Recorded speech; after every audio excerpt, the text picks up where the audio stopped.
Selamat pagi teman-teman semua. Jadi hari ini untuk session 8 aku mau jelasin tentang revenue recognition. Jadi revenue recognition ini tuh berkaitan sama PSAK 72 yang judulnya itu tentang akuntansi pendapatan kontrak dari pelanggan. Jadi sebelum ada PSAK 72, revenue recognition ini diatur di 3 PSAK. Yang pertama itu ada PSAK 23 yang mengatur tentang pendapatan. Terus ada PSAK nomor 34 tentang kontrak konstruksi dan PSAK 44 yaitu aktivitas real estate. Terus setelah ada PSAK 72 ini akhirnya 3 PSAK yang tadi itu udah nggak dipakai lagi. Jadi kita pakainya PSAK 72 yang berlaku per 1 Januari 2020. Jadi PSAK 72 itu buat apa sih? Jadi tuh PSAK 72 itu dipakai untuk kita itu menghitung bagaimana perusahaan mengakui pendapatan dari pelanggannya. Pendapatan kontrak ya. Jadi ada 2 metode buat mengakui pendapatannya, yaitu yang pertama itu asumsi percentage of completion method. Terus yang kedua itu berdasarkan cost recovery method. Apa sih bedanya? Kalau misalnya berdasarkan percentage of completion method, jadi tuh kita itu setiap tahun memperhitungkan persentase penyelesaiannya. Terus kalau misalnya cost recovery method ini, kita tuh harus menghitung biaya itu sesuai dengan pendapatan yang kita dapat. Jadi kita nggak bisa mengakui keuntungan setiap tahunnya dibandingkan sama percentage of completion method ini. Kalau si cost recovery, kita baru bisa mengakui keuntungan ketika semua biaya yang kita udah keluarkan itu udah di cover sama pendapatan kita. Sebenarnya lebih baik yang mana sih? Sebenarnya tuh kalau keadaan stabil, lebih baik itu pakai percentage of completion. Karena kan kalau dengan begitu kan berarti kita setiap tahun itu bisa mengasumsikan atau mengestimasi punya keuntungan kan dibanding sama cost recovery. Kalau cost recovery kan berarti kita harus mengakui biaya itu harus mengakui pendapatan itu setelah biayanya dapat kita tutupkan. Sedangkan kalau misalnya kita punya kontrak konstruksi selama 3 tahun, berarti biaya selama 3 tahun itu harus ketutup dulu, baru kita bisa mengakui itu pendapatan atau keuntungannya kan. Tapi nanti di lab itu kita pelajarin semuanya. Terus di sini aku mau ke problem 1. Jadi di problem 1 ini dia minta perhitungan revenue recognition itu dengan 2 metode tadi kan. Jadi kalau di problem 1 itu si Amba Company itu dia itu punya kontrak konstruksi dengan harganya itu $1.600.000 dan akan selesai 2021. Terus dia kasih tahu nih cost incurred to date-nya berapa. Kalau cost incurred to date itu maksudnya adalah biaya yang terjadi sampai dengan tahun ini. Jadi kayak contohnya cost incurred to date 2019 berarti biaya yang terjadi sampai dengan akhir tahun 2019 ya. Jadi kita asumsiin ini adalah biaya sampai akhir tahunnya. Jadi bukan di awal tahun 2019. Terus kalau cost incurred to date 2020 sebesar 825 ini berarti adalah biaya sampai dengan akhir tahun 2020. Ini tuh mulainya dari kapan, Ci? Ini tuh mulainya dari awal kita buat kontrak. Jadi dari awal 2019. Jadi kalau misalnya dia bilang cost incurred to date 2020-nya adalah sebesar 825.000, berarti biaya ini tuh udah termasuk si 400.000 ini. Gitu. Jadi makin dia nambah tahun itu berarti biayanya itu akumulasi. Terus yang kedua ada estimated cost to complete. estimated cost to complete itu adalah biaya yang kita estimasi ini sampai dengan pekerjaan kita tuh selesai. Kan kalau cost incurred to date itu adalah biaya yang benar-benar terjadi. Terus kalau estimasi ini adalah yang kita estimasiin lagi. Jadi misal kita awal tuh biaya yang keluar benar-benar keluar adalah 400.000, sedangkan kita ada estimasinya lagi 600.000. Ya nggak apa-apa, karena kan namanya estimasi doang kan. Nah, terus kenapa di 2021 dia estimated cost to complete-nya 0? Karena kan kita tuh selesai di 2021, jadi ya buat apa lagi kan ada biaya di 2021, jadi nggak perlu ada estimasi biaya lagi karena kita udah selesai melakukan pekerjaan kita. Terus billing to date. Nah, billing to date ini adalah nominal yang kita tagih ke pelanggan kita nantinya. Nah, billing to date ini asumsinya tuh sama aja kayak cost incurred to date. Kalau misal dia billing to date 2019 sebesar 300.000, berarti yang kita tagih ke pelanggan selama 2019 adalah 300.000. Terus kalau billing to date 2020 dia sebesar 900.000. Yang ini. Nah, 900.000 ini berarti itu adalah jumlah tagihan yang kita kirim dari awal konstruksi kita. Jadi dari 2019 tambah 2020. Jadi diakumulasi ya. Jadi kalau misalnya dia tanya sebenarnya tuh yang kita tagih per 2020 tuh berapa sih? Nah, per 2020 adalah 900.000 dikurang 300.000. Nah, terus di 2021 yang kita tagih adalah secara keseluruhan kan. Nah, kita punya kontrak kerja 1.600.000, sedangkan biaya yang kita keluarkan cuma 1.070.000. Berarti otomatis kita gain kan. Nah, terus untuk collection to date ini sama aja pengakuannya kayak billing to date. Cuma kalau collection itu kan berarti yang dapat kita terima ya. Karena kan kadang bisa aja nih kita nagih sebenarnya 300.000. Tapi si pelanggan baru bayar sebesar 270.000. Ya itu sebenarnya nggak apa-apa, boleh-boleh aja kan. Karena bisa jadi dia akan bayar di tahun berikutnya. Nah, terus di 2020 ini perusahaan tuh berhasil nagih 810. Maksudnya 810 ini adalah udah hasil keseluruhan yang si pelanggan bayar ke kita dari awal tahun 2019. Jadi udah akumulasi juga ya, sama kayak si billing to date-nya itu. Terus di collection 2021 kok dia cuma 1.425? Itu boleh nggak sih? Nah, itu boleh aja karena namanya pelanggan ya. Mungkin kan dia mau bayar kita nanti di 2022 atau 2023 dia melunasi kan, itu boleh-boleh aja kan. Nah, terus sekarang kita lanjut ke perhitungannya ya. Kita buat tabel computation of gross profit-nya. Nah, ini tuh pakai yang pertama itu percentage of complete. Pertama kita catat. Nah, sekarang kita ke problem 1 ya. Kita ke jawabannya. Jadi, pertama itu kita buat computation of gross profit yang percentage of complete. Karena dia minta yang berdasarkan percentage of complete. Pertama kita catat contract price-nya nih. Jadi, kalau misalnya di lab itu biasa kita tuh cuma 3 tahun doang. Terus contract price-nya kita catat. Nah, contract price-nya sama ya. Tapi sebenarnya in the fact kalau berdasarkan 72, PSAK 72 itu, sebenarnya contract price itu bisa aja berubah tergantung bagaimana persetujuan antara kedua belah pihak. Jadi bisa aja kalau misalnya di 2020 dia contract price-nya berubah jadi 2 juta atau berapa, itu sebenarnya bisa. Jadi dia modifikasi kontrak berdasarkan PSAK 72, cuma kita nggak belajar sejauh itu. Nah, setelah kita buat kontrak price-nya, kita kurangin sama estimated cost. Nah, ini ya, lihat kursornya. Estimated cost itu ada apa aja sih? Kita pertama itu ada cost to date. Nah, kalau cost to date, berarti itu dia sama aja sama cost incurred to date.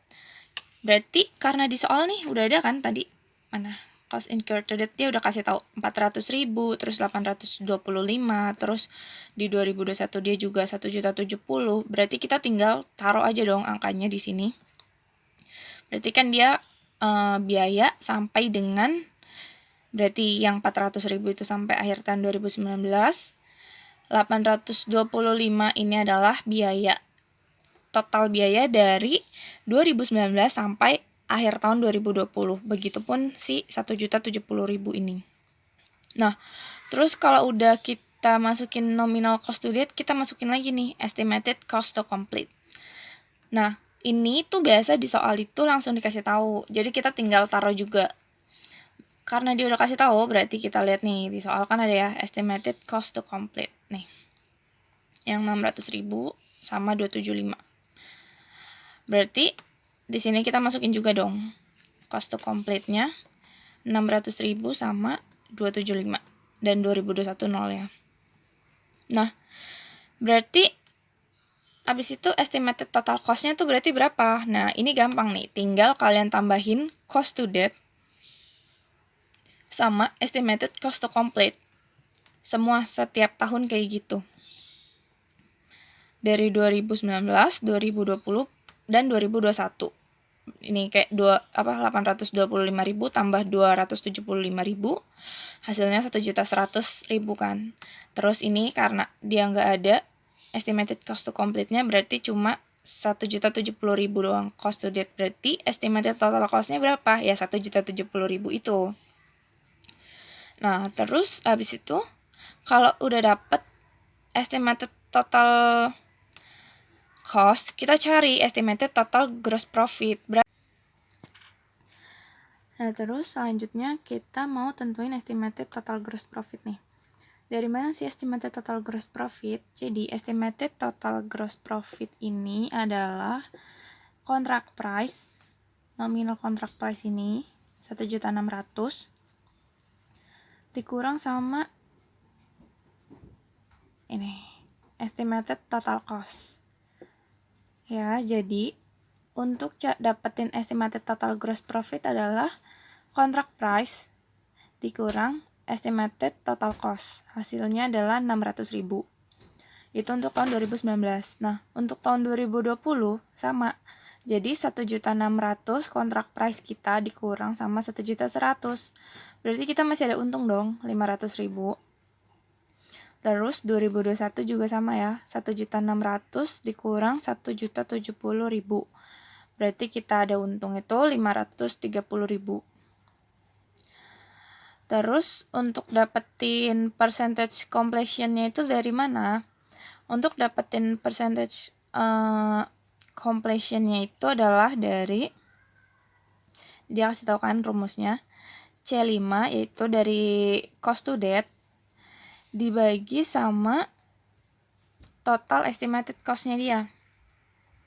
Jadi tuh sebenarnya tuh total biaya kita kan 1 juta ya di tahun 2019. Tapi si biaya yang benar-benar terjadi itu adalah 400.000 kan. Berarti 400.000 ini cost to date dibagi sama estimated total cost. Hasilnya adalah 40% dikali 100 lagi kan. Jadi persentase. Terus ini juga sama, 825.000 dibagi sama estimated total cost-nya dia 1.100.000. Hasilnya adalah 75%. Nah, 75% ini adalah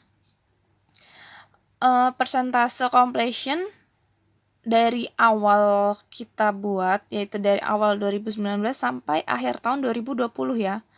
Jadi 75% ini udah akumulasi dari 40% ditambah 2020 itu berarti yang pure 2020 adalah 35% karena 75% dikurang 40% kan. Nah, terus untuk 2021 berapa percentage of completion-nya? Pasti 100% dong.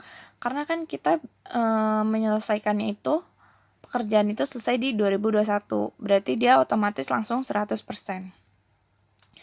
Habis itu kita catat revenue recognition-nya. Ini. Nah, revenue recognition-nya itu berapa?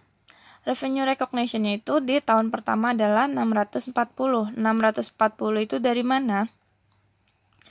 Dari 1.600.000 ini dikali sama 40%. 1.600.000 dikali sama percentage completion-nya. Jadi, revenue recognition kita di tahun 2019 itu adalah 640.000. Nah, ini kalau misalnya kita pakainya yang percentage of completion, berarti kita setiap tahun itu mengakui ada revenue ini dong. Begitupun 2020 dia sama aja. Jadi si 1.600.000 ini, kontrak price ini dikali sama, nah ini kan 75%.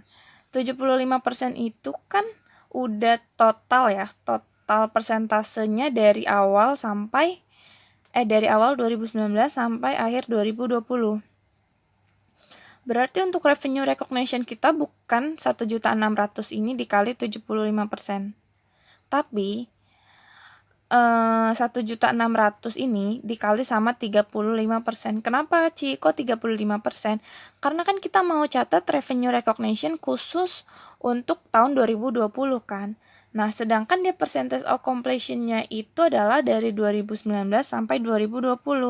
Gak make sense dong. Berarti kita harus cari percentage completion-nya itu cuma untuk 2020 doang. Nah, berapa?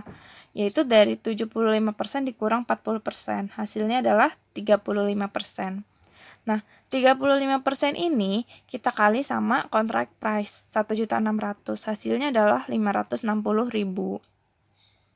Begitupun untuk 2021. 2021 berarti 1.600.000-nya kita kali berapa? Kita kali 25%. 25% itu dari mana? Dari 100% ini kita kurang sama 75%. Hasilnya berarti di tahun ketiga kita mengakui revenue recognize-nya itu adalah berapa? 400.000. 400.000 dari 1.600.000 dikali 25%. Hasilnya adalah 400.000. Nah, terus cost recognized atau incurred.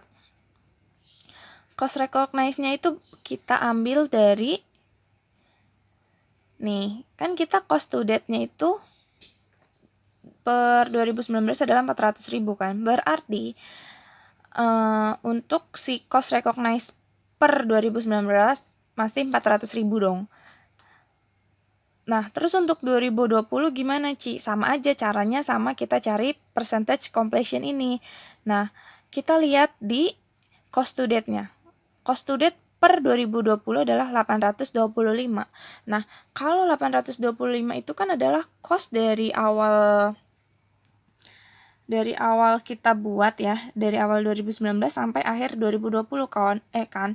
Nah, berarti kalau kita mau cari yang khusus nih 2020 itu gimana sih caranya? Caranya adalah dari 825.000 ini kita kurang sama 400.000. Hasilnya adalah 425. Nih, di rumusnya ada ya, D5 dikurang C5. Terus untuk 2021 gimana? Sama aja. Jadi 1.070.000 ini dari cost to date-nya kita kurang sama 825.000. Hasilnya adalah 245.000. Nah, berarti gross profit recognize-nya berapa? Gross profit recognize-nya tuh tinggal kita kurangin dari revenue recognize dikurang sama cost recognize. Hasilnya adalah gross profit recognize ya. Nih, 640 dikurang 400.000. Hasilnya adalah 240.000. Begitupun seterusnya sampai tahun ketiga. Nah, kalau kita udah perhitungannya, kita buat jurnalnya. Pertama kita buat jurnal CIP. Nah, nih, kita buat jurnal CIP-nya itu adalah berarti di sini tuh logikanya kita mau mengakui biaya ya, biaya dari pembuatan bangunan ini. Akunnya adalah CIP atau construction in process. Kalian boleh singkat nanti jadi CIP nggak apa-apa. Pada material cash ETC. Kenapa material cash ETC? Karena kan ketika kita mau membangun kan kayak material itu kita butuhkan, kas juga kita butuh, terus dan yang lain-lain sebagainya. Nah, ini jurnalnya tuh sama selama 3 tahun, makanya bikin jurnalnya kayak gini. Jadi kita cuma bedain nominalnya doang ya. Nah, kita pakai angka dari cost recognized. Berarti di 2019 cost recognize-nya berapa? 400.000. Berarti CIP kita per 2019 adalah 400.000. Terus 2020 berapa, Ci? Nah, kita lihat dari cost recognize 2020 dia sebesar 425, berarti di 2020 dia 425. Begitupun untuk 2021 sama ya. Nah, ini 245, cost recognize-nya juga 245. Setelah itu, kalau kita udah akui biaya kita mau nagih nih, kita mau kasih tagihan kan ke customer kita. Berarti akunnya adalah di sini account receivable pada billing on construction in process. Nah, ini berapa sih? Ini adalah sesuai sama nominal tagihan yang kita buat. Jadi, nih kita lihat di soal ya. Nih, aku ke soal. Di soal itu dia kasih tahu billing to date-nya adalah per 2019 300.000. 2020 adalah 900.000 dan 2021 adalah 1.600.000. Nah, ini kan berarti dia udah akumulasi ya, kayak yang tadi aku bilang, ini tuh semua udah akumulasi karena dia bilang billing to date.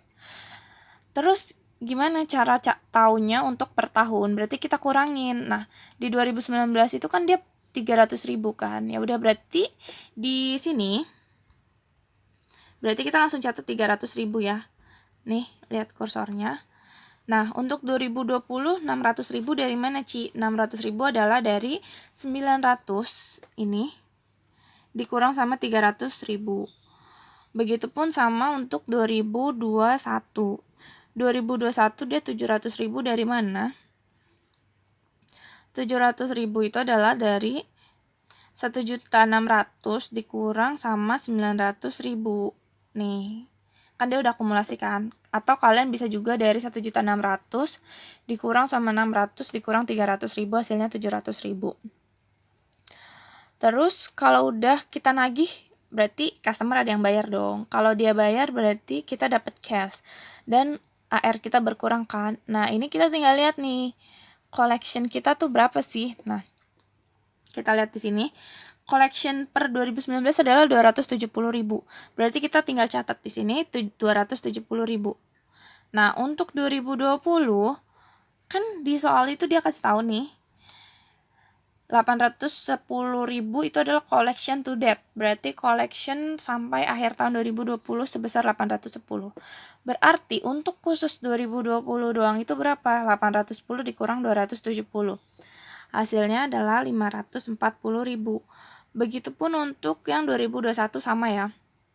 Jadi, kan kita billing collection to date-nya itu adalah 1.425. Berarti di sini 1.425.000 dikurang sama 540.000 dikurang lagi 270.000. Atau kalau mau lebih gampangnya lagi, 1.425.000 kalian langsung kurang nih sama 810.000. Hasilnya adalah 615.000. Terus habis itu kita mau kapitalisasiin, kita mau akui keuntungan kita. Tapi kalau di revenue recognition itu keuntungan yang kita dapat nggak bisa kita akuin gain, tapi kita kapitalisasiin. Nah, ini akunnya adalah construction expense di debit, terus construction in process di debit. Ini ketika kita untung ya. Kalau kita untung berarti construction in process-nya itu di debit. Karena kita mau kapitalisasikan gain-nya itu kita pindahin ke aset kita kan, karena construction in process itu akunnya itu aset ya. Nah, construction expense-nya ini dari mana? Nih, kita tinggal pindahin aja dari si construction in process. Kita pindahin ke construction expense kita per tahun ya, sama nih 425, di sini juga 425, di sini 245, di sini 245. Terus yang kedua kita cari revenue from long term contract. Revenue kita tuh berapa sih? Nah, kan kita udah bikin perhitungan nih revenue recognition kita Berarti tinggal masukin ya revenue recognition-nya. Kita masukin ke jurnal angkanya.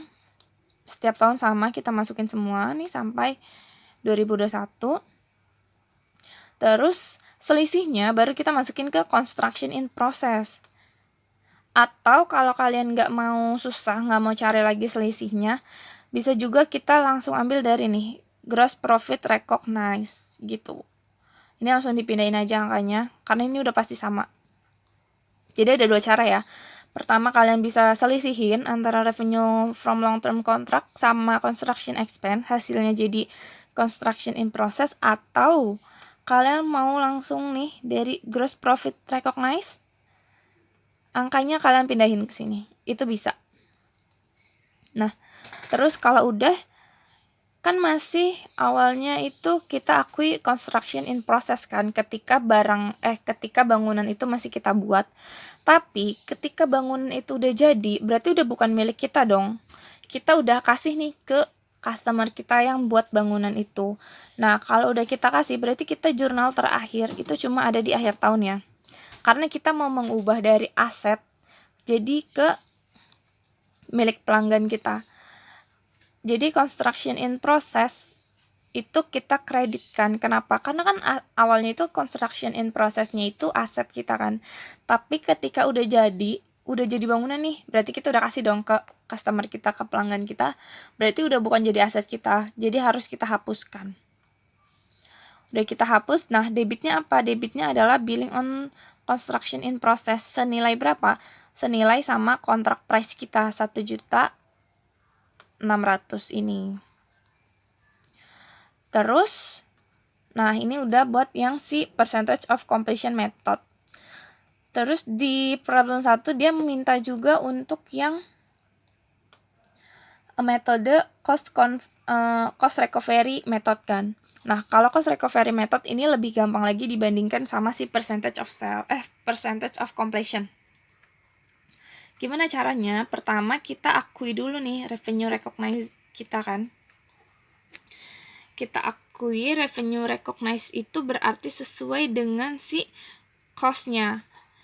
Karena kan ya balik lagi ke asumsi tadi bahwa kita baru bisa mengakui pendapatan atau keuntungan adalah ketika kita udah dapat mengcover seluruh biaya. Nah, biaya kita tuh berapa sih? Kita biayanya itu adalah, berarti lihat di cost incurred ya, nih di sini.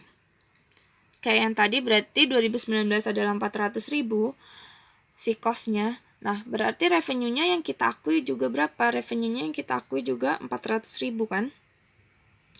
Terus si cost-nya itu 2020 berapa sih?